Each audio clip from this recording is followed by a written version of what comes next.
Hello there. Thank you so much for joining us. This is News Channel Nebraska.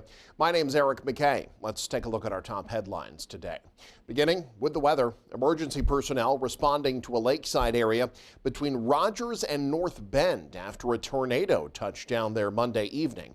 Fremont fire officials confirmed a tornado was on the ground near McGinn's Lake at about 5:35 p.m. Dodge County Emergency Management later reported there were 2 minor injuries after 2 trailers were damaged by the twister, one left with a hole in it, the other completely moved off its foundation. As part of a wave of strong thunderstorms that moved across much of eastern Nebraska on Monday, a brief tornado spotted by 2 observers a mile southeast of Du Bois, Nebraska at about 5:50 p.m. Half-dollar golf ball-sized hail fell near Pawnee City and across the state line in Summerfield, Kansas. There were, thankfully, no reports of any additional injuries. The U.S. just can't seem to get a break from the severe weather after more tornadoes were spotted in eastern Nebraska yesterday, part of a string of storms that have killed at least 28 since Friday. And meteorologists say millions more are at risk again Tuesday. Amy Kiley has the latest. A weather system responsible for powerful tornadoes and dangerous supercells is moving east today. Forecasters say the Mid-South is the epicenter with risks to surrounding states. They predict a chance of supercell thunderstorms. Those can last for hours due to an updraft rotation, according to the National Weather Service. Forecasters say other risks today include flash floods, strong tornadoes, and very large hail. That includes in some areas still recovering after roughly 100 tornadoes struck the central and eastern U.S. in recent days. It seemed like a longer time, but it was probably seconds. My family went to the corner of the closet, and I was in front of the door holding it as I could hear the noise and the pressure on the door. More than 24 people are dead as a result of that weather. Kentucky reports the most fatalities, and it's in the crosshairs again today. He wrapped himself around my sister. I guess when the tornado hit, that it just separated them. The St. Louis mayor says human error hindered tornado sirens Friday. Now she says the city is ready for this next round of weather. Our fire department will be moving forward with the role of making sure that that is deployed from this point forward. Amy Kiley reporting, News Channel Nebraska. When the next severe weather event happens, don't get caught in the dark. Power your kitchen, HVAC, and communication systems with a Jackery solar-capable generator. Just click on our YouTube affiliate shopping tab and you're on your way.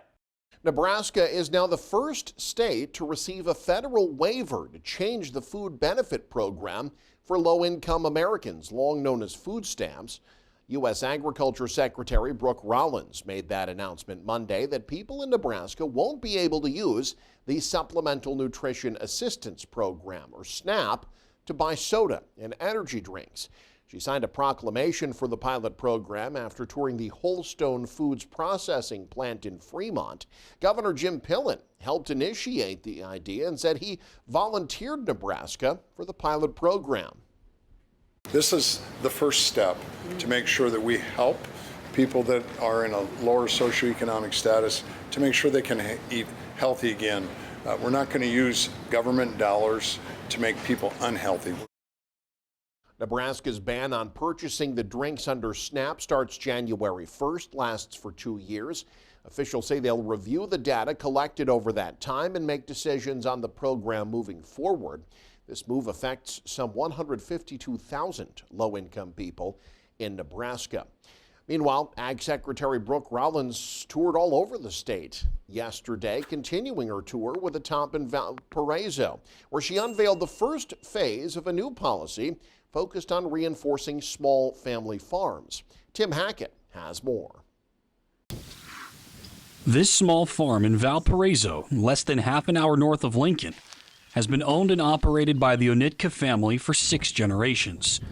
And on Monday afternoon, it served as the home base for a visit from U.S. Secretary of Agriculture Brooke Rollie, who unveiled the first phase of a new federal policy that is designed to beef up small family farms like this one, which the USDA says makes up 86% of all farms across the country.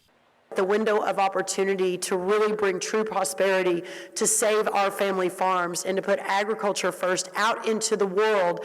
Every day is one less day we have to do all of those things. And again, it just continues to be the great honor of my life to get to do this work. Alongside other officials from the state and federal governments, Rollins was in town to roll out the first phase of the Trump administration's domestic agriculture agenda, which they've dubbed Make Agriculture Great Again. A key pillar of the agenda the Secretary introduced is this Farmers First initiative, which is focused on improving infrastructure, labor force, and resources for family farms while working to ensure those farms remain in the hands of those families for generations to come. Farmers First is a 10-part plan, but in a roundtable with farmers from across the state Monday, a key message from the federal government officials was on prioritizing deregulation and dismantling bureaucracy. And I've always said that a law-abiding individual wishing to pursue the American dream shouldn't have to face a huge bureaucracy, wait a long time through a lottery process, spend several thousands of dollars hiring attorneys to come here legally. As bad as you think it is, and as overregulated as you think our government is, it's 10 times worse. And so the opportunity is there to really return the power to the people and to return to a government of self-governance, which is what our founders envisioned. In Valparaiso, Tim Hackett, News Channel, Nebraska. Following a nationwide search to find the right fit, Columbus police welcoming their new chief, who steps in after Charles Shear's retirement this past March. Hanky Hazelton has more. With a round of applause and a unanimous decision by the City Council, they have appointed a new chief of police for the city of Columbus, Al Fear, who is excited to hit the ground running. And when we spoke with him, he talked about his goals and ideas for the city and the residents and how he wants to make this place better for all. My whole mission is to help improve the mental wellness of police officers across the country and to change the perception of law enforcement to be one of community service and customer service based. So I am going to work on recruitment and retention. I'm going to work on being very transparent and accountable to the community of Columbus. You've worked in Colorado, you've worked in Iowa, and you mentioned a few others, but the one question I have to ask is, a few of those were very short term served. So now coming here to Columbus, how do you reassure the residents you plan to stay here for a very long time? My wife and I had found that the location of where the job is at is in southeastern Colorado, that it did not really meet our requirements for the long term for us as a couple. So my kids are still in Iowa, and we wanted to find a department within a 4-hour driving distance. The council also appointed and hired a new officer who is eager to start a lifelong journey and a job he has always dreamed of. I am hoping to build a bond with the residents and community of the city of Columbus, mainly because my passion for helping out people and, making people feel secure in their community. Chief Fear also believes it is not only his responsibility to invest in the community, but also incoming officers like Velasquez and veteran cops' mental wellness on the job. When they put the uniform on, that they're not angry, they're not upset, their blood pressure doesn't go up. Because when you have a mentally healthy police officer, they're going to go out and have better customer service and make those relationships with the community members and the community stakeholders to really make a difference, a positive impact on their community. Reporting in Columbus, Hanky Hazelton, News Channel, Nebraska. Repurposing a historic former hotel in downtown Beatrice will be aided by an economic development loan. Doug Kennedy has more. The Beatrice City Council has approved a $1.5 million loan from LB 840 funds to the Paddock LLC, a project being undertaken by Hoppy Development. The multi-story building at 6th and Court, formerly an assisted living center, is being transformed into apartments and business space. Hoppy Project Development Manager Evan Clark said the company focuses on developing affordable housing and is redeveloping the historic 1924 building. We're going to convert it into 36 residential units. There's a mix of studios, 1 and 2 bedroom units. Rents will range anywhere $900 to $1,200, $1,300. So that's kind of just what the units will be, what we're really working on. In addition to the residential portion, we have a collaboration with Engage here. We worked with them to secure some USDA financings, grant. So the grant will go toward the first floor. We'll be able to work in getting new offices available for them to move into, and then in addition to that, we're going to partner with them on creating an incubator and co-working space.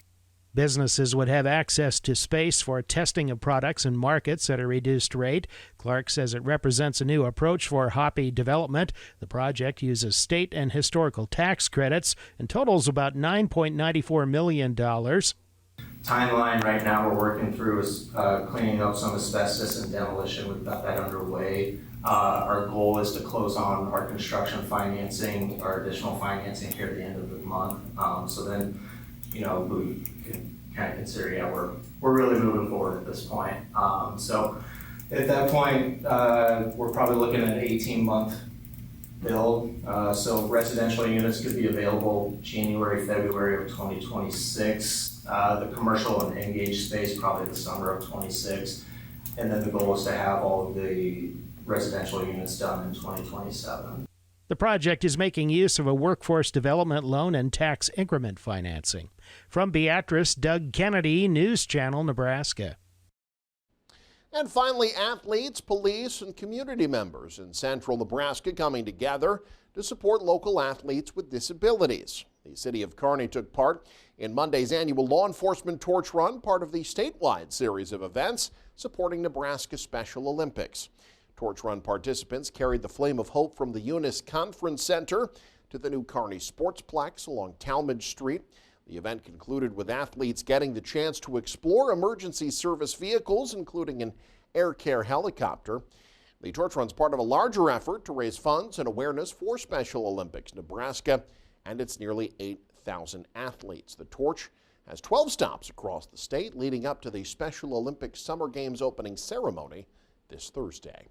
And you can stay up to date with the very latest by following us online. Head to newschannelnebraska.com. Click on the News tab there. You can also follow us on X, like us on Facebook and Instagram as well. Thanks for joining us. Have a great day. This is News Channel Nebraska.